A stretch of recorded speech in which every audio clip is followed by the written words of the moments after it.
할렐루야 감사합니다. 목요 성경 공부 오늘은 고린도후서입니다. 고린도후서 11장. 11장 좀 내용 좀 길죠. 그렇지만은 11장 1절부터 33절까지 전체적인 내용을 함께 다 보도록 하겠습니다. 자, 여러분들 우리가 바울 그러면은 참 헌신적인 사도. 우리 바울 그러면은 머릿속에 탁 먼저 떠오르는 사도적 측면에서 머리에 먼저 탁 떠오르는 것이 뭔가요? 자비랑 선교, 그죠? 자비랑 선교. 안 떠오릅니까? 야, 눈만 끄뻑끄뻑하고 있는데. 자, 바울 그러면은 가장 대표적인 것이 선교죠, 그죠? 선교. 세계 선교에 대해서 그가, 죄송합니다. 세계 선교에 대해서 그가 하나님으로부터 이방인의 사도로 그가 쓰임을 받았습니다. 그래서 바울 그러면은 제일 먼저 우리가 머릿속에 딱 떠오르는 거 선교죠, 그죠? 이방인 선교사. 사도 바울도 그 이야기를 하잖아요. 주께서 나를 택하시고 부르신 이유가 무엇이다? 제일 먼저 첫 번째 이유가 무엇이다? 이방인의 사도로 쓰기 위해서. 제일 중요하죠. 그 다음에 또 사도 바울 그럼 선교와 이제 연결되어서 우리가 이제 그 머릿속에 탁 떠오르는 거. 자비랑 선교. 그죠? 자비랑 선교. 사도 바울이 자비랑을 어떻게 해서 선교했나요? 맞아요. 텐트 사업. 그래서 그 속에서 같이 만났던 부부가 있죠. 맞습니다. 브리스길라와 아굴라 부부. 그들이 사도 바울을 끝까지 섬겨요. 그래서 사도 바울 그러면은 자비랑 선교가 머릿속에 굉장히 많이 와닿습니다. 자, 그런가 하면 또한 사도 바울 그러면은 우리가 너무나도 잘 아는 것처럼 믿음으로 얻음을 얻는다는 것, 믿음으로 구원을 얻는다는 것. 그죠? 이신칭의. 가르침을 주죠. 그죠? 가르침을 주는데 이신칭의. 오직 구원은 어떻게 이루어진다? 그렇죠. 오직 구원은 믿음으로 말미암아 이루어진다.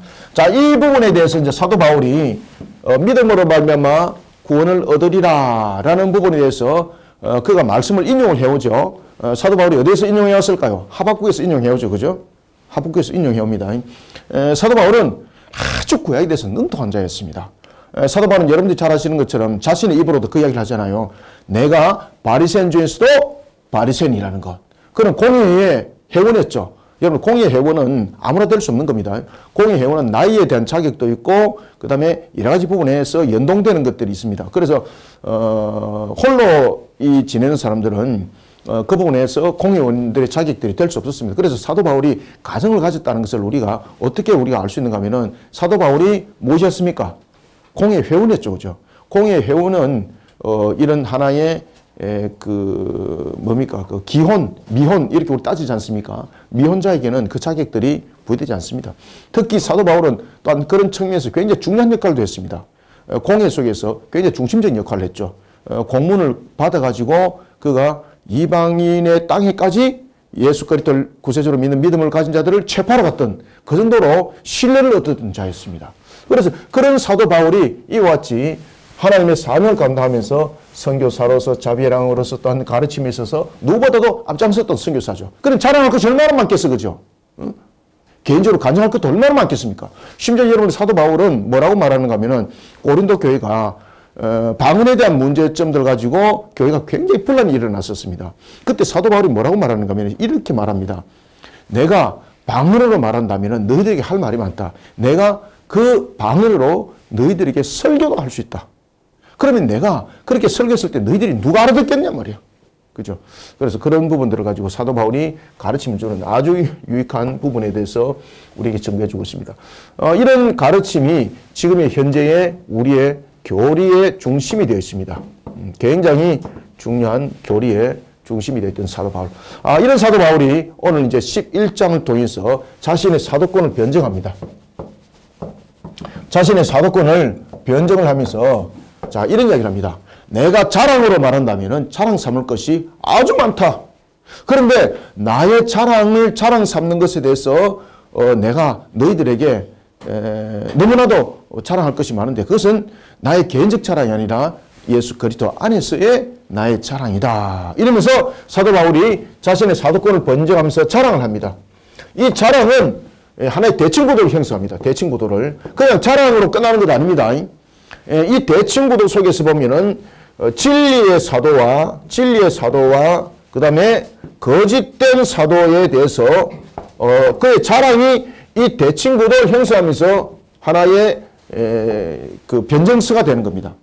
이런 부분들이 오늘 11장을 통해서 내용이 증거되어지고 있습니다. 아시겠죠? 그죠? 그래서 오늘 본문에는 보면은 사도 바울이 자신에 대해서 많은 자랑을 하고 있거든요. 이 자랑하는 것은 무엇입니까? 진리의 사도와 거짓된 사도의 대칭구도적 측면에서 구별점입니다. 구별점. 그래서 11장은 그런 내용들을 구축하고 있다는 것.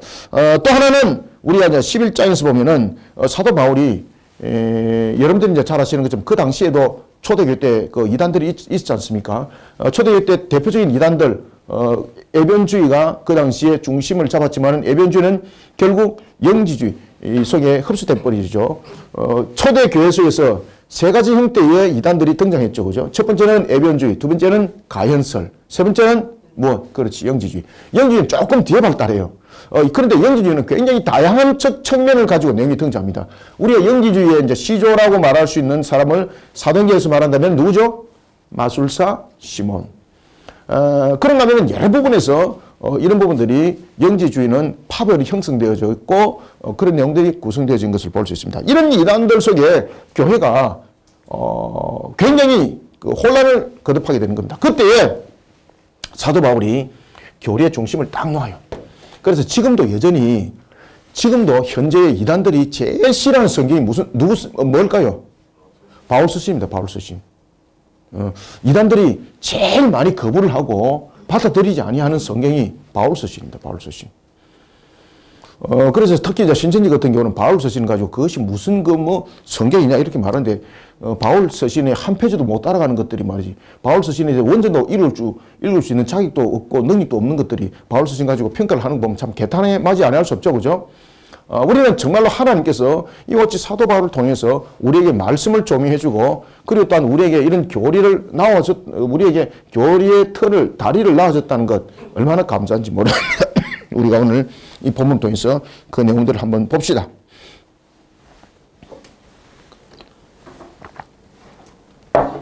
자, 그러면은 11장 1절 보겠습니다. 자, 11장 1절에서 바로 그 이야기를 합니다. 거짓 사도에 대해서. 원하건대 너희는 나의 좀 어리석은 것을 용납하라. 자, 여기서 이제 왜 이제 이야기를 할까요? 지금 자랑 삼는다는 거예요. 자신이 사도로서의 어떤 사도였는가를 자랑 삼는다는 거죠.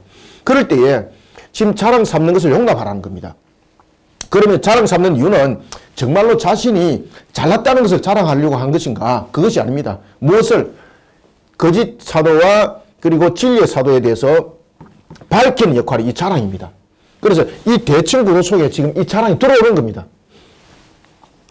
자, 그러면 무엇을 용납하라는 것일까요? 자, 여기서 용납할 때에 이런 이야기를 해요. 너희는 나의 좀 어리석은 것을 용납하라. 이것은 거짓 사도들에 대한 자신의 변정은 그리스도의 하나의 칭찬에 근거하고 있는 자랑이라는 거죠. 그럼에도 불구하고 양해를 먼저 구하는 겁니다. 이 속에서 우리가 무엇을 볼 수 있습니까? 지금 사도 바울은 고린도 교회를 향해서 굉장히 애정을 가지고 있다는 것이고 그리고 또한 이런 가르침을 줄 정도로 고린도 교회는 나를 신뢰하는 것이었고 또한 고린도 교회를 또한 신뢰하고 있는 입장입니다.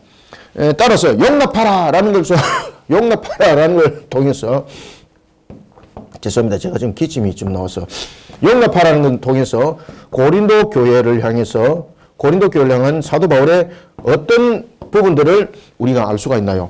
첫 번째는 고린도 교인들을 굉장히 사랑한다는 애정을 나타낼 수 있는 거죠. 용납하라라는 부분에서. 자신이 자랑하고 있지만 용납하라는 것은 이것은 말 그대로 굉장히 순수한 신앙적 바탕 속에서 지금 이야기를 하고 있는 것이거든요. 그리고 용납하라라는 부분에서 사도 바울은 고린도 교회를 어떻게 한다? 신뢰한다는 겁니다. 신뢰. 고린도 교인들을 신뢰한다는 겁니다. 이런 기본적인 마음을 가지고 있는 상태 속에서 용납하라라는 이 말이 나온 겁니다. 이해되시죠? 그죠? 그래서 사도 바울이 인성적으로도 아주 인격적으로도 정말로 우리가 생각하는 것보다도 더 깊어요. 그런 마음이 어떻게 생겼을까? 그리스도 안에 녹아나니까. 그리스도 안에 녹아나니까. 우리가 여러분 보시면은 이런 이야기 하잖아요. 사람은 가르쳐도 변한다, 안 변한다? 안 변한다. 네 발 달린 짐승에게 계속해서 가르치면은 네 발 달린 짐승이 일어서서 두 발로 걷죠, 그죠? 근데 사람은 안 변한다. 그런데 사람이 변하는 딱 하나의 요건이 있습니다. 무엇입니까? 맞습니다. 그리스도 안에서 녹아지면은 인격이 변화됩니다. 인격이 변화됩니다. 목사님 그런 정인이 되십니까? 여러분들이 다 정인이지 않습니까? 여러분들 한 사람 한 사람 전부 다 정인입니다. 저도 정인이고. 자, 그래서 용납하라 라는 것은 이런 부분들의 내용들이 다 담겨 있어요. 청하건대 나를 용납하라. 자, 그래서 용납하라는 부분들이 두 번 반복하잖아요. 이거는 진실된 마음을 가지고 지금 이야기를 하는 거예요. 그러면 자신은 어떤 모습인가? 이제 자랑 삼는다는 거죠. 자, 첫 번째, 내가 하나님의 열심으로 너를 위해서 열심을 내었다. 하나님 안에서. 여기서 여러분 하나님의 열심. 뭐 하나님이 열심을 냈나요? 여기서 하나님의 열심이라는 건 무슨 어떤 의미를 가지고 있을까? 여기서 이게 이제 헬라어에서 가지고 있는 이 원어 속에서 여러분들 이 열심은 단순한 열심이 아닙니다. 이 열심은 헬라어로 말하면 질투라는 이런 그 의미를 가지고 있습니다. 이 하나님의 열심이라는 이 단어는 그 이 원전에 보면은 그 데우 조네라는 맞죠? 맞네. 데우젤로라는 부분들인데 요게 그냥 열심이 아닙니다. 이것은 그냥 하나님인데 하나님의 열심이거든요. 젤로라는 것은 뭔가 하면은 질투적 의미를 가지고 있습니다. 여기에. 이제 아시겠죠? 그러면은 사도 바울의 열심은 지금 무엇입니까? 하나님의 가슴을 가지고 이 모든 부분을 나타내는데 여러분 우리 성경에 이런 말 있죠. 하나님은 어떤 하나님이다? 맞습니다. 질투하시는 하나님이다. 그러면 하나님은 어떤 부분에서 질투하시나요? 악한 무리들, 그죠? 불의한 자들, 그들 향해서 진리를 바랄 때에 하나님께서는 진노하신 측면에서 질투하는 하나님이라는 표현을 쓰죠. 사도 바울이 지금 그 이야기를 하고 있는 거죠. 지금. 그래서 데우젤로라는 단어를 딱 쓰고 있는 거예요. 알겠습니까? 그래서 하나님 열심이라는 것은 그냥 열심이 아닙니다. 질투하는 마음을 가지고 있는 겁니다. 그것은 한글로서는 열심으로 번역이 되었지만 이것을 따로 이제 문법적 측면에서 보면 질투하는 내용을 가지고 있는 거예요. 내가 하나님의 열심으로 너희를 위하여 열심을 내노니 내가 너희를 정결한 처녀로 한 남편인 그리스도께 드리려고 중매함이로다. 그러나 나는 여기서 이제 한 남편 고린도 교회를 향한 사도 바울의 마음인데 고린도 교회가 지금 어떤 모습을 하고 있습니까? 방탕한 모습을 하고 있죠. 지금 방탕한 모습을 하고 있는 그들을 바르게 돌이키는 부분에서 지금 자신의 열심이에요. 이게 지금 사도 바울의 가슴을 알겠죠. 그런 측면에서 그들이 가지고 있는 애정이 없다면 얘기 되겠습니까? 이거 애정. 그리고 그들이 돌아올 것을 믿는 신뢰. 아시겠습니까? 그래서 용납하라는 부분에서 이 두 부분들이 있는 겁니다.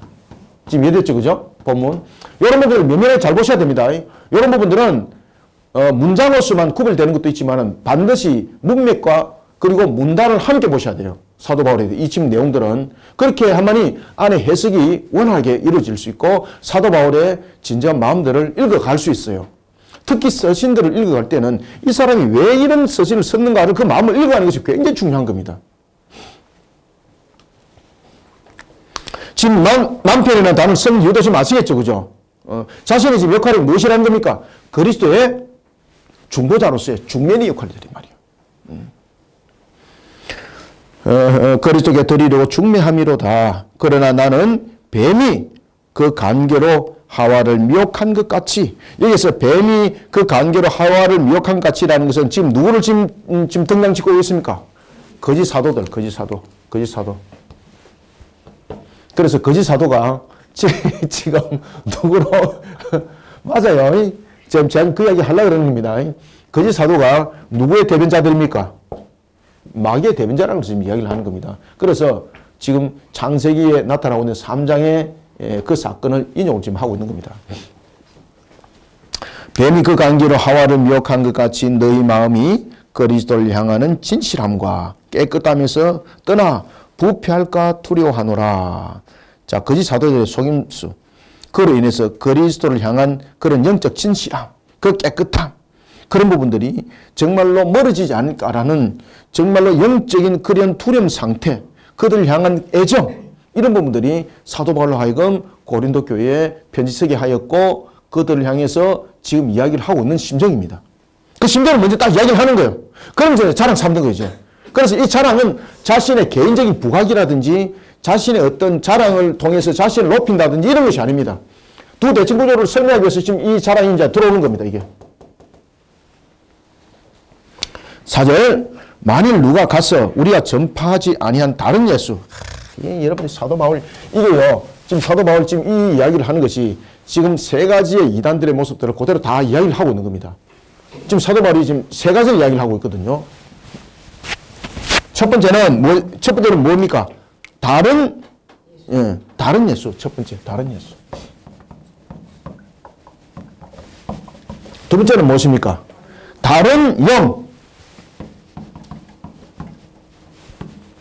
그 다음에 세 번째는 다른 복음. 이 역할 속에 지금 누가 지금 역할을 하고 있다는 겁니까? 거짓 사도들. 거짓 사도들. 이게 지금 거짓 사도들의 모습들입니다. 다른 예수. 그럼 그들은 그 당시에 다른 예수를 어떻게 지냈을까? 여러분 초대 교회에 보면은 제일 첫 번째 이단이 무엇이었죠? 애변주의. 자, 애변주는 예수님의 인성과 신성의 부분에 대해서 인성은 부인하지 않죠. 그런데 그들의 예수님은 사람인 아들로서는 받아들였죠. 그런데 하나님의 아들이라는 신성으로서는 안 받아들였죠. 첫 번째는 그겁니다. 그래서 다른 예수를 전한다는 것은 예수님의 신성은 거부하고 인성으로서의 아들만 가르치는 것, 이것이 다른 예수입니다. 대표적인 이단이 누굽니까? 애변주의. 이것이 애변주의입니다. 율법적 권론이죠. 그죠? 율법적 권론. 유대인화 만드는 그런 작업들. 그러다 보니 또 하나는 십자가에 못 박힌 예수님을 그들은 인정했습니까? 인정 안 했습니까? 아닙니다. 십자가에 못 자신 있게 자꾸 이야기하는데 십자가에 못 박힌 예수를 그들은 부인하지 않습니다. 아시겠습니까? 여기서 다른 예수를 전하는 것은 뭔가 하면은 늘 우리 공부해왔잖아요. 여러분 보시면은 우리가 왜 이사야서 53장을 가지고 논문을 썼던 한 사람이 있었죠. 누굽니까? 슈바이처, 알베르토 슈바이처. 십자가에서 죽음까지 이야기를 딱 하죠. 그런데 살아날 수 없다는 거죠. 왜? 자신의 의사의 입장에서 그걸 해석을 하는 거예요. 그러니까 예수님의 12제자들이 예수님을 너무 그리워하여서 헛된 거 봤다. 그리고 제자들이 그걸 그냥 가현적 측면에서 그것을 봤을 뿐만 아니라 그것을 만들어낸 소설이다. 예수님의 부활을 믿었을까 안 믿었을까요? 안 믿습니다. 십자가에서 죽음까지 믿습니까 안 믿습니까? 믿었죠. 바로 초대교회 때 그랬습니다. 십자가 사건 속에서 보면은 십자가 사건 속에 다른 예수는 뭔가 하면은 신성을 거부하고 인성의 아들로서만 여기는 거 애변주가 있었는가 하면은 예수님의 죽으심에 관해서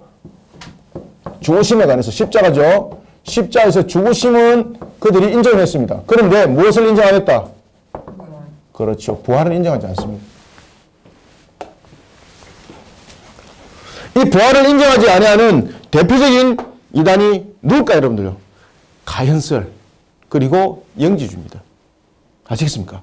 십자가에서 죽을 부분들에 대해서 그 육신이 가현적 모습이잖아요. 그러니까 육신이 죽었다가 다시 살아나는 것, 그건 잘못됐다는 것이죠. 그것을 대표적으로 가르쳤던 것이 누굽니까? 가현설. 그리고 이 가현설이 나중에 어디로 흡수됩니까? 그렇지, 영지주의. 자꾸 이렇게 공부를 하셔야 돼요. 지금 이런 부분들에 대해서 이야기를 좀 하고 있는 거예요. 지금 이거 다른 예수. 다른 예수. 자, 그러려면은 또한 세 번째는 다윗의 혈통에 대해서 예수님이 이 땅에 오신 거 믿습니까? 안 믿습니까? 믿었습니다. 가르쳤습니다. 부인할 수 없죠. 마태복음에서 그 이야기를 하고 있고. 그죠? 부인할 수 없는 사실이잖아요. 그런데 온 우주의 예수님으로서는 그들이 거부했습니다. 그래서 다른 복음은 세 번째는 예수님이 다윗의 혈통으로 온 것에 대해서는 그들이 가르쳤지만 무엇을 부인했습니까? 온 우주를 담아내시는 왕으로서의 예수님은 부인했습니다. 온 우주를 담아내는 왕으로서의 예수 그리스도는 부인했습니다. 자, 이런 부분들은 그 당시에 이제 그 플라톤 그 철학이 굉장히 발달했었습니다. 플라톤적 사상들. 그런 구조적 측면에서 이런 부분들이 부인되는 겁니다, 여러분들. 아시겠습니까? 자, 그래서 다른 예수는 지금 이 이야기를 전부 다 담고 있는 겁니다, 지금. 사도 바울이. 이 이야기가 지금 어디 속에서 만연하고 있습니까? 고린도 교회 속에서 지금 만연하고 있습니다, 이 내용이. 자, 그 다음에 두 번째는 보면은, 다른 영에 대해서 이야기를 하죠. 여기서 이제 다른 영이라는 것은 무슨 영일까요? 여기서 이제 다른 영이라는 것은 말 그대로, 하나의 그들에게 두려움을 주는 것이죠. 말 그대로 조금 더 이야기를 한다면 두려움의 영, 또는 종의 영, 뭐 이런 것들, 믿음의 그 자체로부터 떠나게 하는 어떤 영입니까? 악한 영입니다. 여기서 다른 영은 믿음을 떠나게 하는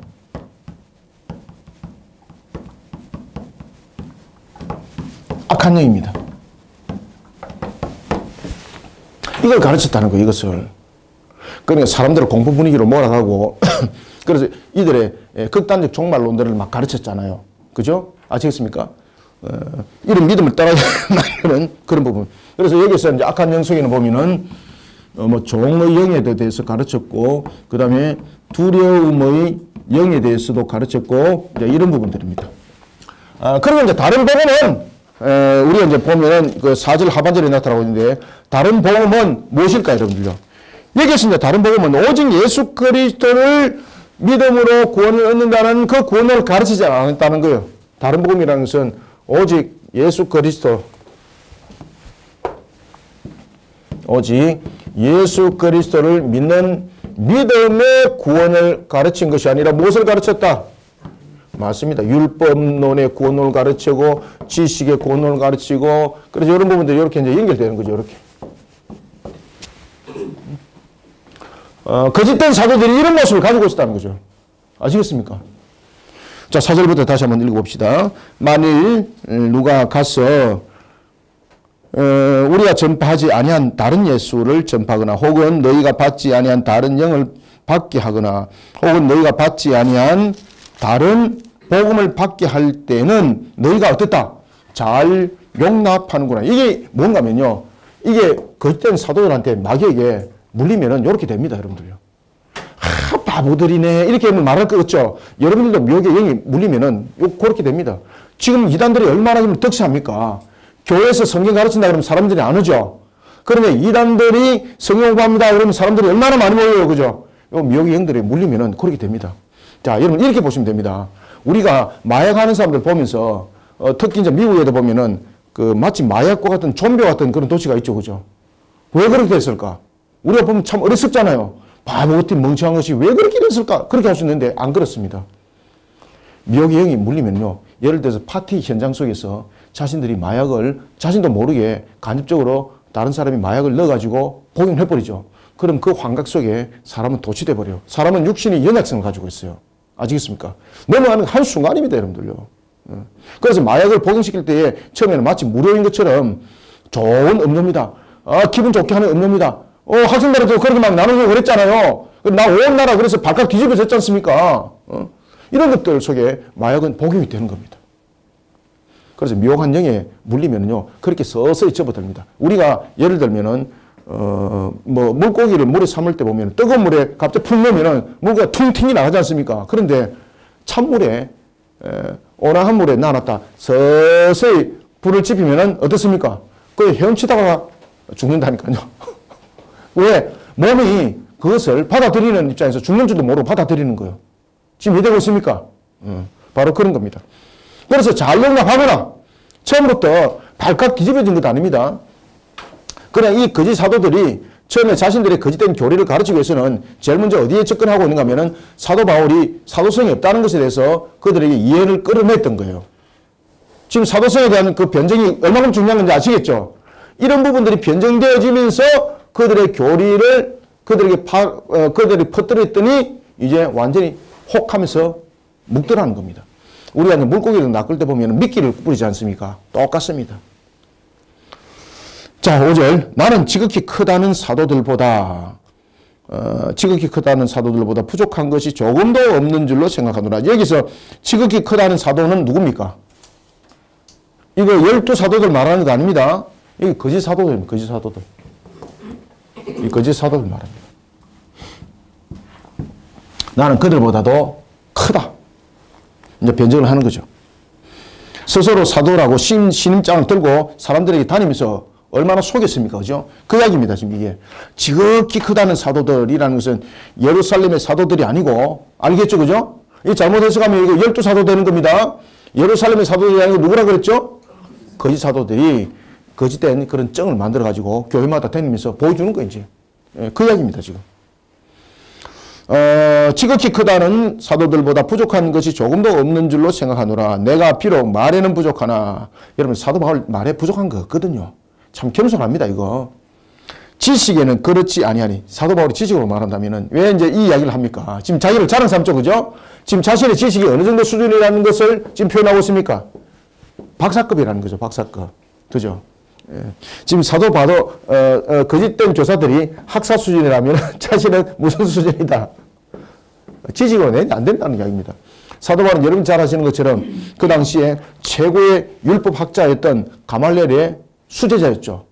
공회가 인정해요, 공회가. 공회가 인정해요, 여러분들요. 그러다 그는 수사학도 배웠죠. 그는 다소에서 유학 왔지 않습니까? 그 누나가 예루살렘에서 살고 있었거든요. 그러면서 그 이제 다소에서 예루살렘으로 유학 올 때 가난하면 유학 못 옵니다, 여러분들요. 유학 자금 어떻게 됩니까? 그러다가 한 가지만 배운 것이 아니라 그의 아버지는 사도 바울이 율법 학자로만 있을 뿐만 아니라 정치, 정계도 입문하기를 원했었어요. 그래서 사도 바울은 이미 날 때부터 그 이름을 유대인의 이름으로만 주고 다니죠. 나면서부터 그는 누구의 시민권을 받았습니까? 그렇죠. 로마 시민권. 나면서부터 로마 시민권은 얼마 정도 받을 수 있을까요? 제일 비쌉니다. 부자가 아니면은 나면서부터 시민권은 살 수 없어요. 왜? 시민권은 나이에 살아있는 나이를 통해서 계산이 주어지기 때문입니다. 80대면은 죽음의 단계에 접어들지 않습니까? 그런 분들은 시민권 되게 싸요.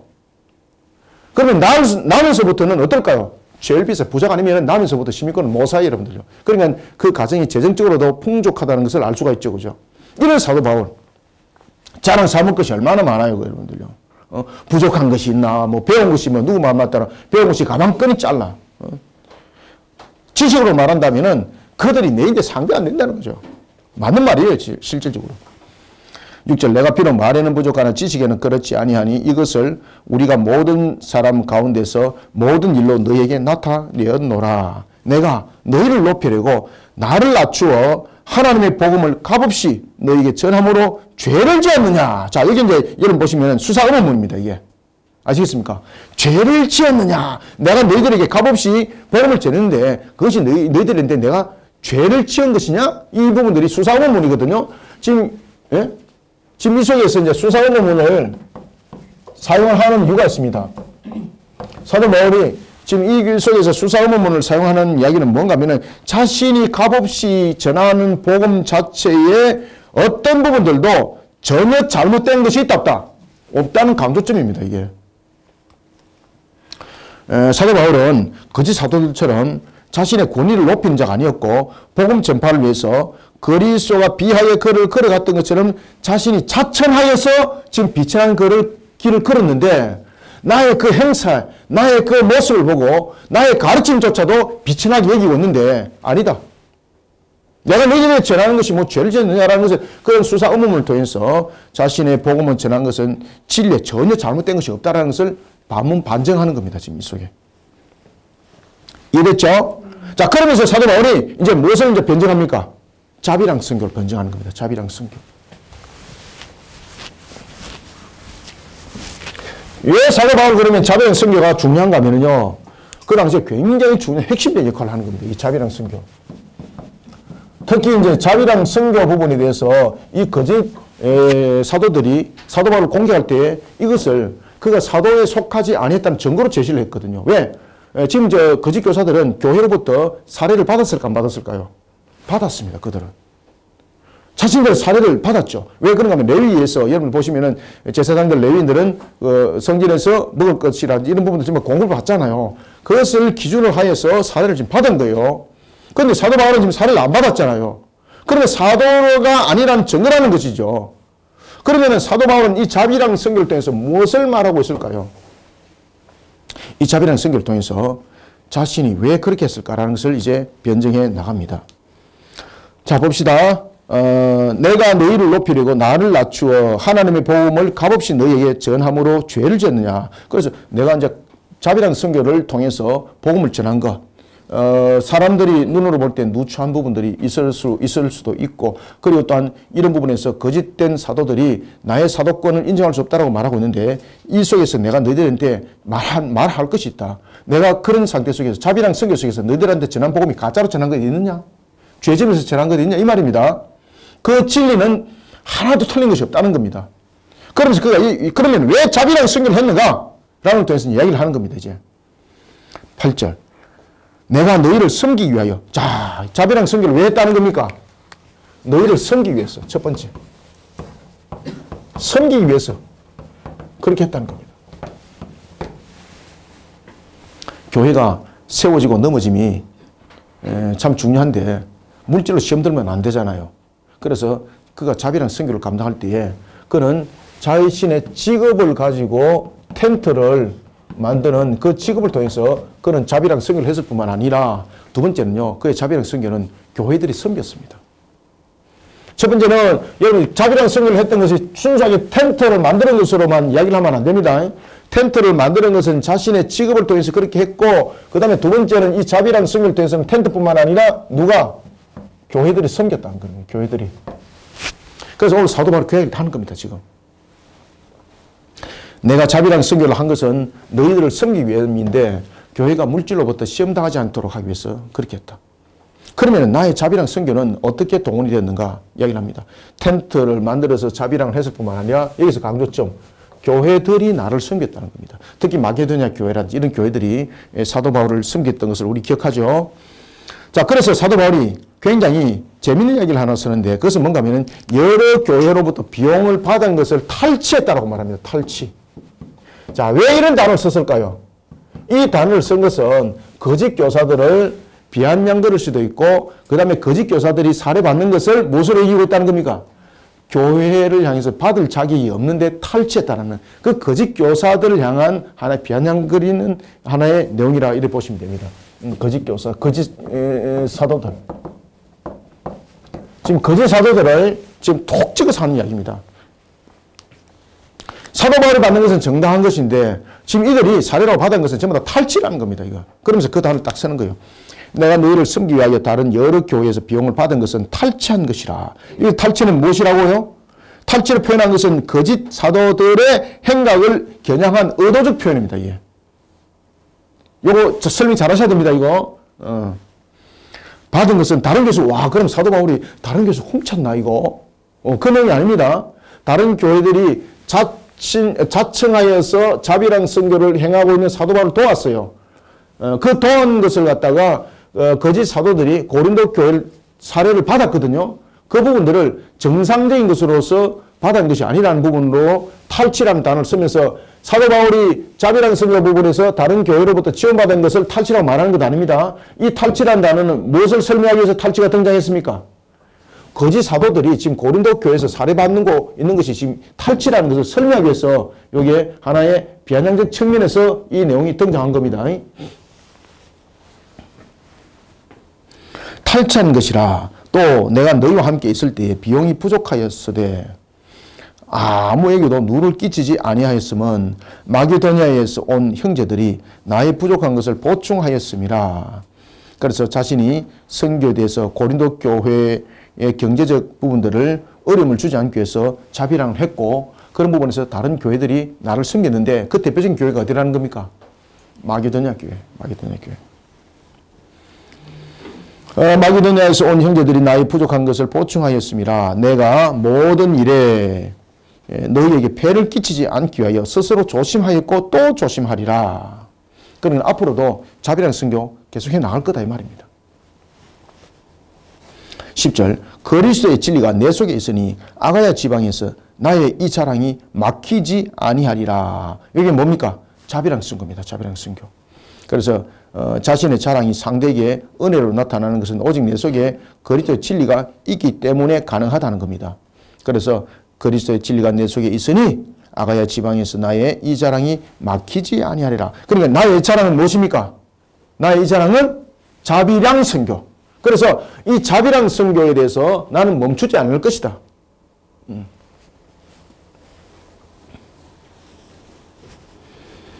11절 어떠한 까닭이냐 내가 너희를 사랑하지 아니함이냐 하나님이 아시느니라. 이게 거짓 사도들의 터무니없는 주장에 대한 바울의 지금 절규입니다. 그러면 내가 살해를 받지 않는 것이 너희를 사랑하지 않기 때문이냐? 내가 사도의 자격이 없기 때문이냐? 아니다. 하나님이 아신다. 하나님이 아신다. 나는 내가 해온 그대로 앞으로도 하리라. 여기 뭡니까? 자비랑 순교입니다. 자비랑 순교. 그래서 지금 자비랑 순교 굉장히 지금 많은 부분들을 본문을 다루고 있죠. 그죠? 이 부분들이 사도에 대한 검증을 하는 수단이 있기 때문에 거짓 사도들이 그것을 가지고 주장했기 때문에 지금 이 내용을 자세히 풀어가는 겁니다. 지금 이게. 나는 내가 해온 그대로 앞으로도 하리니 라는 건 무엇을 말한다고요? 자비랑 순교. 자, 그러면은 지금 여기서 앞으로라는 부분들은 지금처럼도 자비랑 순교를 하겠다는 이야기는 지금 이 부분에 대해서는 어떤 내용이 있는가 하면은 거짓 사도들이 이렇게 또 증거를 했습니다. 뭔가 하면은 사도 바울이 고린도 교회에서 살해를 안 받았잖아요. 그 사람들한테 또 이렇게 따지는 거예요. 야, 사도 바울이 그러면 살해 말고 다른 거 받은 거 없나? 있는데요? 이렇게 된 거예요. 그러면 이게 이제 거짓 사도들이 이제 뭐라고 말하는 거면, 그래, 이게 거짓말쟁이 돼가지고 자신이 자비랑 순교한다 그러면서 다른 항목으로 떨어져가지고 가갔다, 아이가. 그러니까 우리는 그런 거짓된 항목으로 떨어간 것이 아니라 우리는 정상으로 살해를 받아갔기 때문에 누가 정직하노? 지금 거짓 교사들이, 거짓 사도들이 그렇게도 지금 가르쳤다는 이야기요. 그렇게 가르치니까, 맞네! 이러면서 고린도 교인들 깜빡 넘어가 버린 거예요, 여러분들요. 그래서 여러분들, 이단들은 보면 굉장히 조직적이고 논리적으로 접근합니다. 아무렇게나 접근 안 해요, 여러분들요. 이런 속에 지금 사도 바울의 입장, 사도 바울이 보면은 항목만 바꿨지, 그도 교회 속에서 받아갔지 않느냐. 그러니까 그렇게 받아간 이유가 무엇이라는 겁니까? 정상적인 항목으로 사례를 받지 못하고 비정상적인 부분에서 받아간 것은 그가 무엇이 아니기 때문에 맞습니다. 사도가 아니기 때문에 그렇게 했다. 딱 이렇게 논리 제시를 한 겁니다. 그러니까 고린도 교인들이 맞네. 이렇게 된 겁니다. 이게. 지금 사도 바울의 이야기는 바로 이 이야기입니다. 12절. 나는 내가 해온 그대로 앞으로도 하리니 기회를 찾는 자들. 여기서 기회를 찾는 자들은 누굽니까? 거짓 사도들입니다. 기회를 찾는 자들.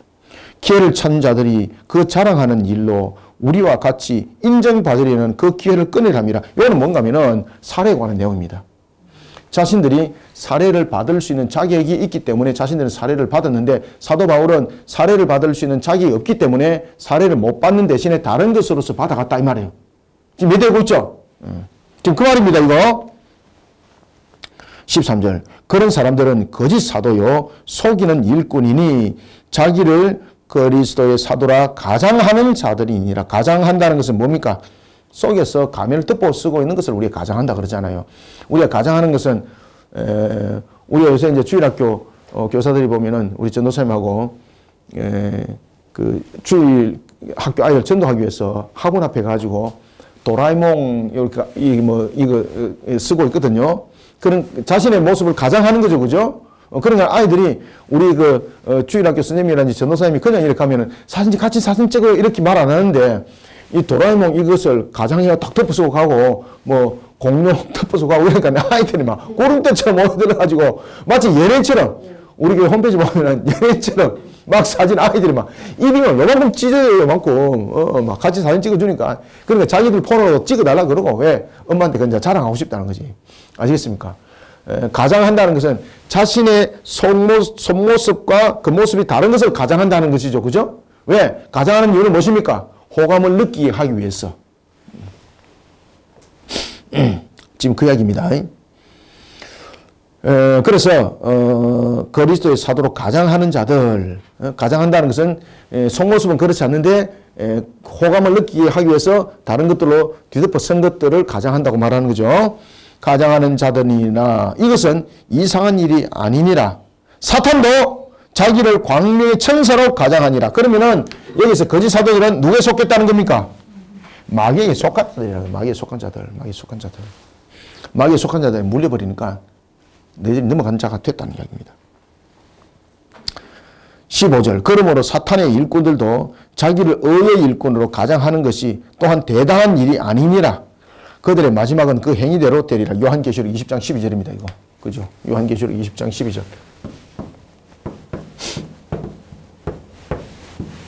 반드시 그 행위대로 하나님께서 어디에서 행위책에 그 내용대로 심판하십니다.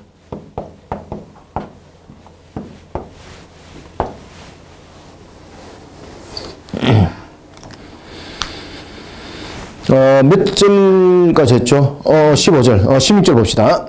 내가 다시 말하노니 누구든지 나를 어리석은 자로 여기지 말라. 여기서 이제 어리석은 자라는 것은 어떤 내용이죠? 고린도 교인들로 인하여서 부득이 자신을 자랑할 수밖에 없는 바울의 그런 여러 가지 복합적인 심정을 어리석은 자로라는 것을 그가 지금 표현을 하고 있는 겁니다. 나를 어리석은 자로 여기지 말라. 만일 그러하더라도 내가 조금 자랑할 수 있도록 어리석은 자로 받으라. 여기서 이제 사도 바울의 자랑은 고린도 교회를 아끼고 사랑하는 마음. 앞에도 이제 제가 이제 애정과 신뢰에 대한 부분들을 설명해 드렸죠. 그죠? 그 부분들을 가지고 지금 이야기를 하는 겁니다. 그들이 유익을 주기 위해서. 따라서 사도 바울은 그 자랑은 거짓 사도들의 자랑과 같다, 다르다. 완전히 지금 다르다는 겁니다. 완전히 다르다. 17절. 내가 말하는 것은 주를 따라하는 말이 아니요. 오직 어리석은 자와 같이 기탄 없이 자랑하노라. 여기서 거짓 사도들의 자랑은 미혹이라고 말한다면은 자신의 자랑은 지금 무엇입니까? 자신의 자랑은 그리스도 안에서 이들을 신앙 안에 바르게 세우는 것이에요. 그래서 내가 말하는 것은 주와 주를 따라 하는 말이 아니지만은 사도 바울의 자랑은 무엇입니까? 신앙 가운데 이들을 바르게 세우는 거예요. 18절. 여러 사람이 육신을 따라 자랑하니 나도 자랑하겠노라. 너희는 지혜로운 자로서 어리석은 자들을 기쁘게 용납하는구나. 여기서 어리석은 자들은 누굽니까? 거짓 사도들.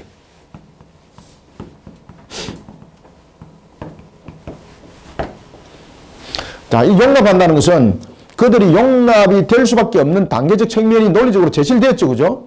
그래서 여러분 용납하게 된 겁니다. 처음부터 뭐 사도 바울이 사도가 아니다, 우리가 사도다 이렇게 안 했습니다.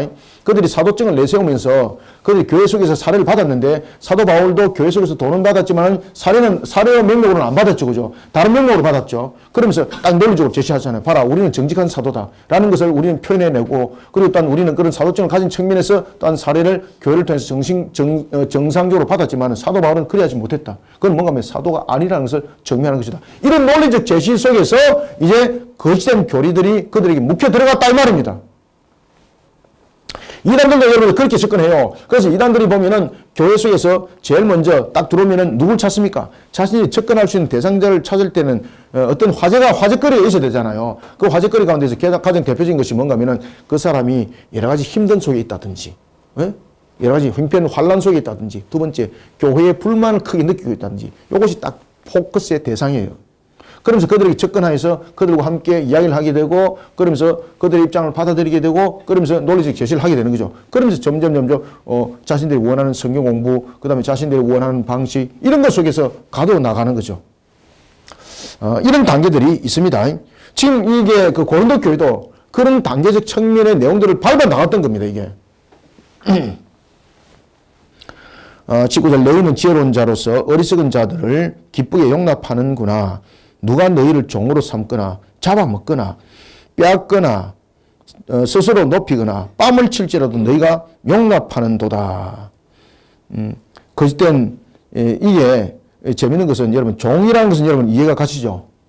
근데 두 번째 보면은 종으로 삼거나 잡아먹거나 이게 무슨 뜻일까요, 여러분들요?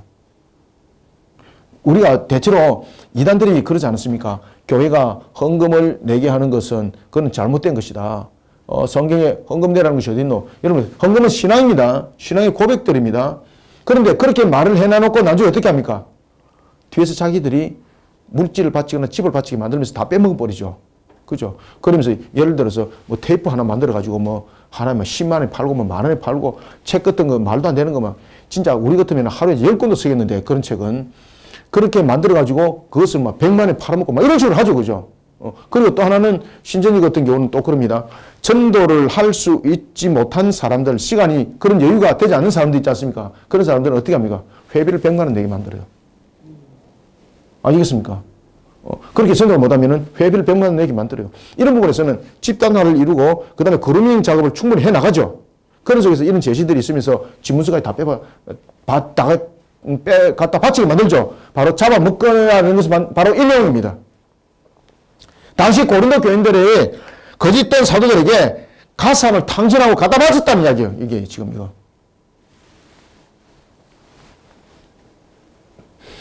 누가 너희를 종으로 삼거나 잡아먹거나 빼앗거나 스스로 높이거나 뺨을 칠지라도 너희가 용납하는도다. 나는 우리가 약한 것 같이 욕되게 말하노라. 그러나 누가 무슨 일에 담대하면 어리석은 말이나마 나도 담대하리라.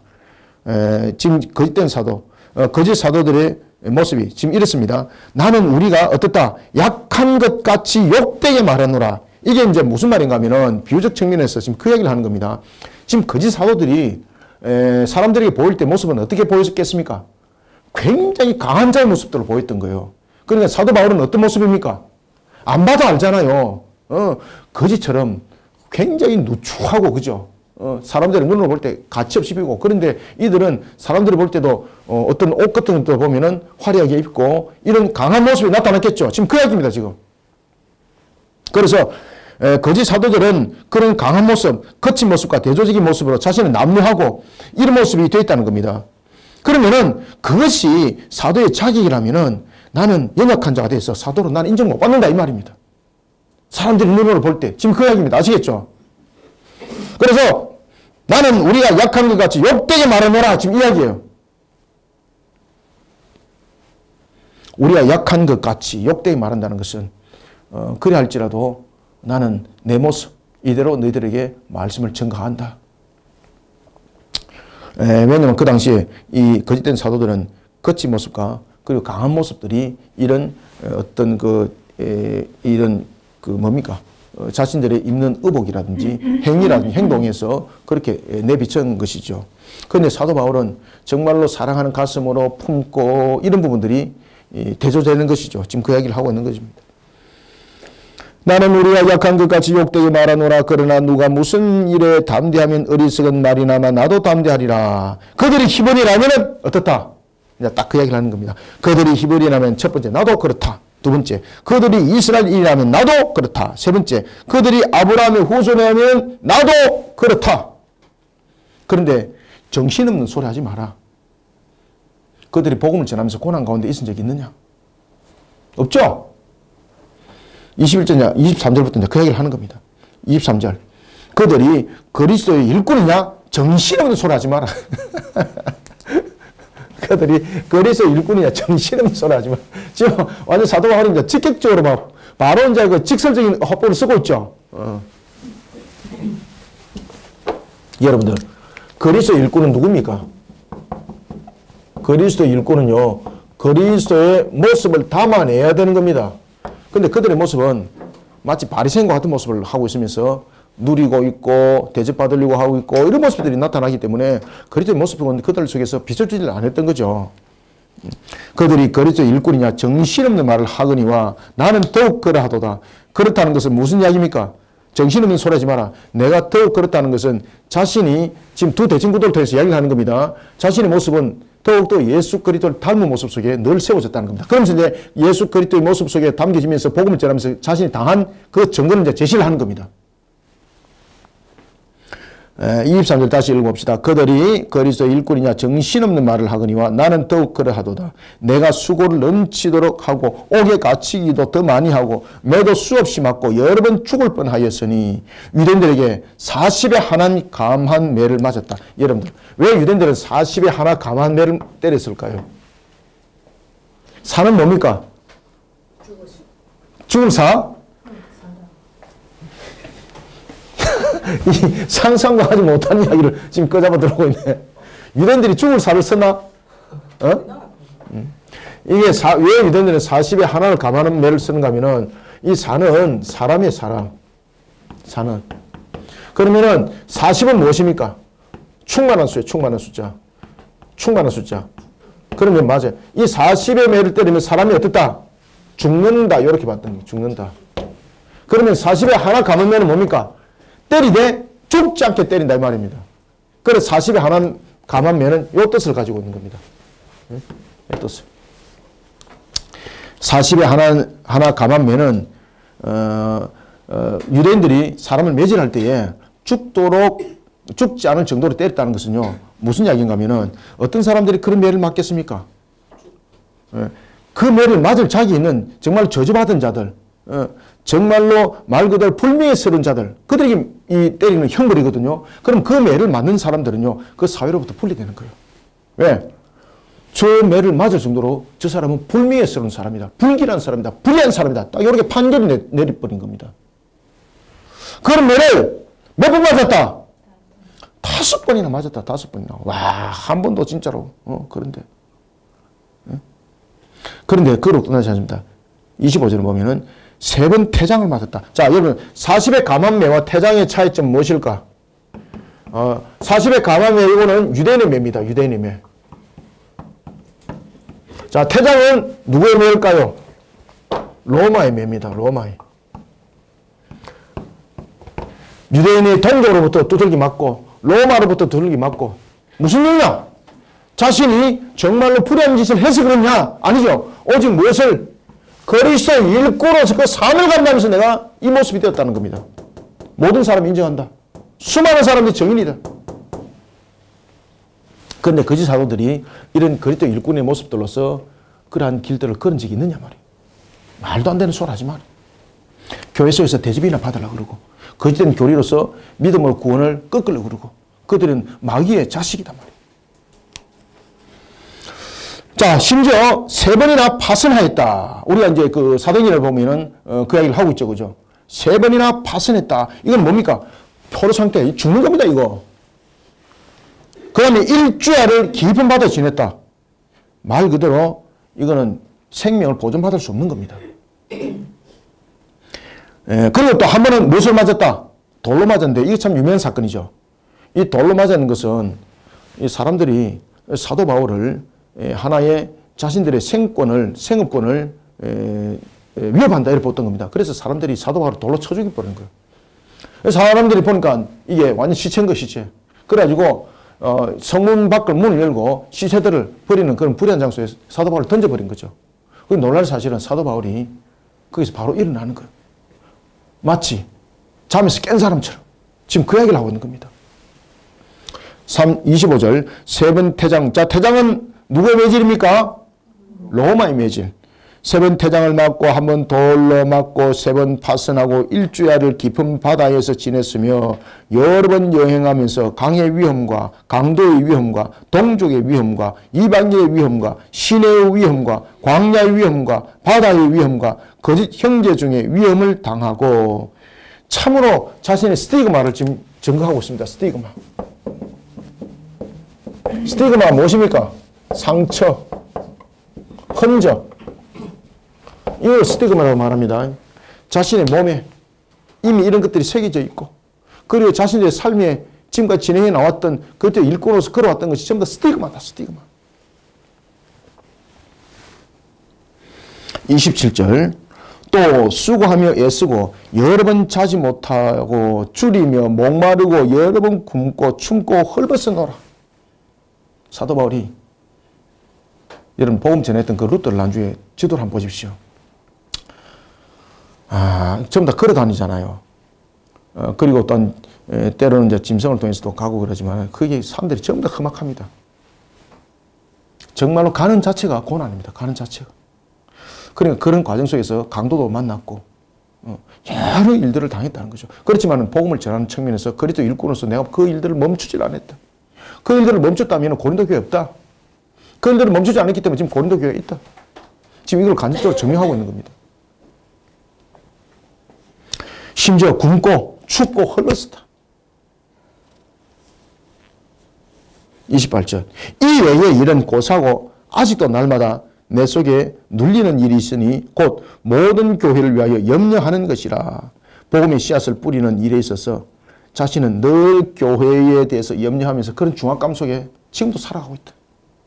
그러니 고린도 교회가 여러 가지 부분에서 어려움이 있는데 어찌 내가 그 사례를 받아갈 수 있느냐?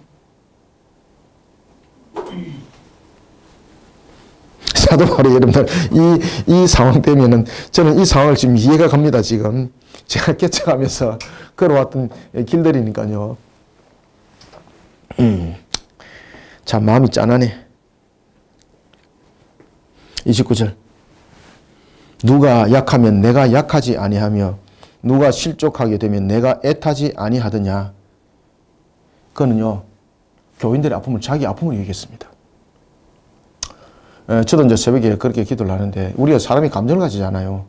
그러더라도 우리가 늘 여러분들 상대를 사랑하는 가슴을 가져야 돼요. 늘 그렇게 기도하십시오. 그렇게 기도해도 우리의 육신이 연약성을 또 가지고 있고 환경이 잘 넘어지기도 합니다. 그러더라도 또다시 일어서서 그렇게 기도하고 또다시 일어서서 그렇게 기도하고 지금 사도 바울의 모습이 딱 그렇습니다. 에이고 29절부터 봅시다. 누가 약하면 내가 약하지 아니하며 누가 실족하게 되면 내가 애타지 아니하더냐. 내가 부득불 자랑할진대 내가 약한 것을 자랑하리라. 여기서 약한 것을 자랑하는 것은 무엇입니까? 무엇을 자랑하는 겁니까? 지금 이 말씀 잘 들어야 됩니다. 지금 이 말은 무슨 말인가 하면은 거짓 사도들이 흉내낼 수 없는 것을 지금 가리키고 있습니다.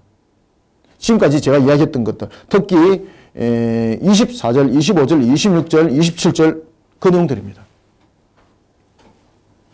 그들은 흉내도 못 낸다는 겁니다. 내가 약한 것, 자랑하는 것 무엇입니까? 대표적인 것 24절, 25절, 26절, 27절이에요. 그 내용들을 내가 약한 것이라고 말하는데 그걸 자랑하는 거예요. 지금 하나님은 알고 계시거든요.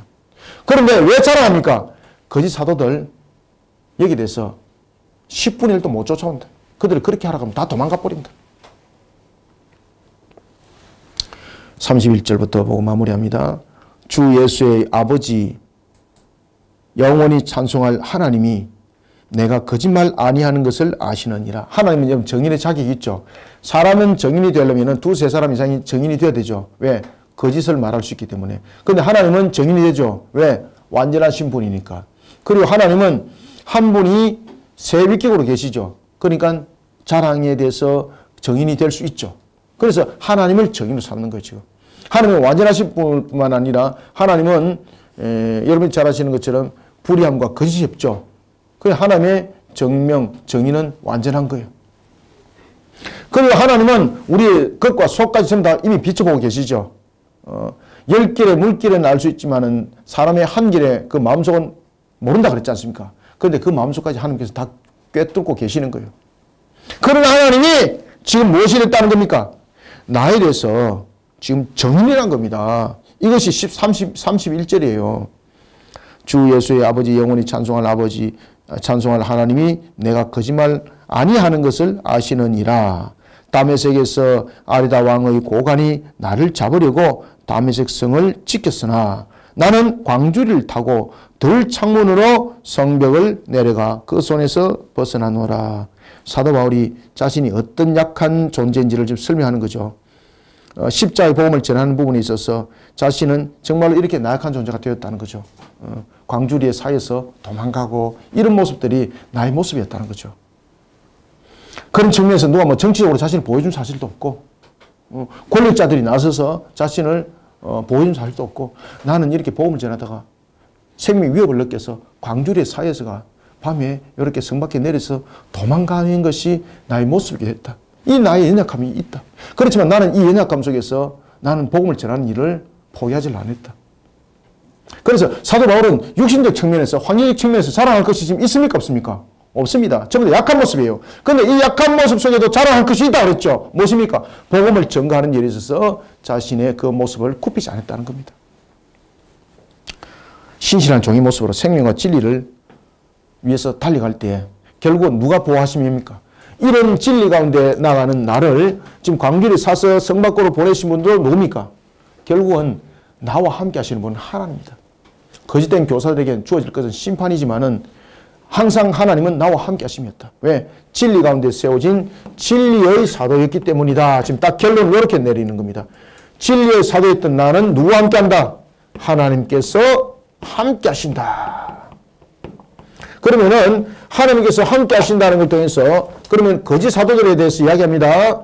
무엇을 말합니까? 거짓 사도들에 대해서는 지금 이 이야기는 하나의 그 은유법적 측면의 내용도 담고 있지만은 하나의 그 비유적 측면의 내용도 있는 겁니다. 진리의 사도는 하나님께서 함께 하지만은 그러면은 거짓된 사도는 무엇입니까? 앞으로 당할 하나님의 무엇이 기다리십니까? 맞습니다. 지금 그 이야기를 지금 내포를 하고 있습니다. 자, 오늘은 우리가 고린도 후서 11장, 좀 긴 내용입니다만은 이렇게 약 1시간 정도 내용들을 봤습니다. 자, 수고하셨고요. 또 여러분 한 주간 강건하여서 하나님의 뜻을 힘있게 세워나가는 그런 바울 같은 길들을 걸어가시길 바랍니다. 기도하고 마치겠습니다.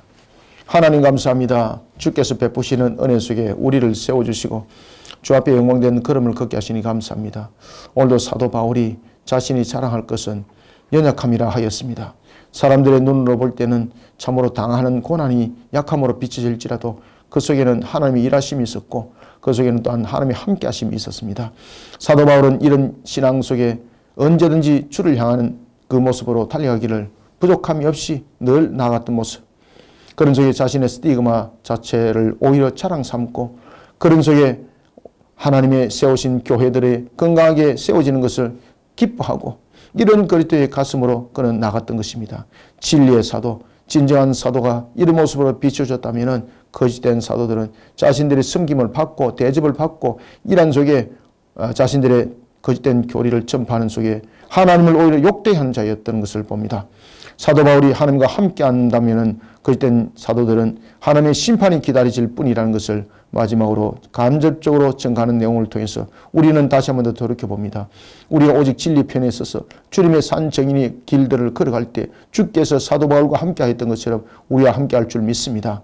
우리의 연약함이 있습니다. 부족함이 있습니다. 무지함이 있습니다. 모든 것이 하나님의 영광이 더높이도록 충만함을 이뤄서 주님의 뜻을 힘있게 세워나갈 수 있도록 오늘도 도와주시옵소서. 예수님의 이름으로 기도드립나이다. 아멘.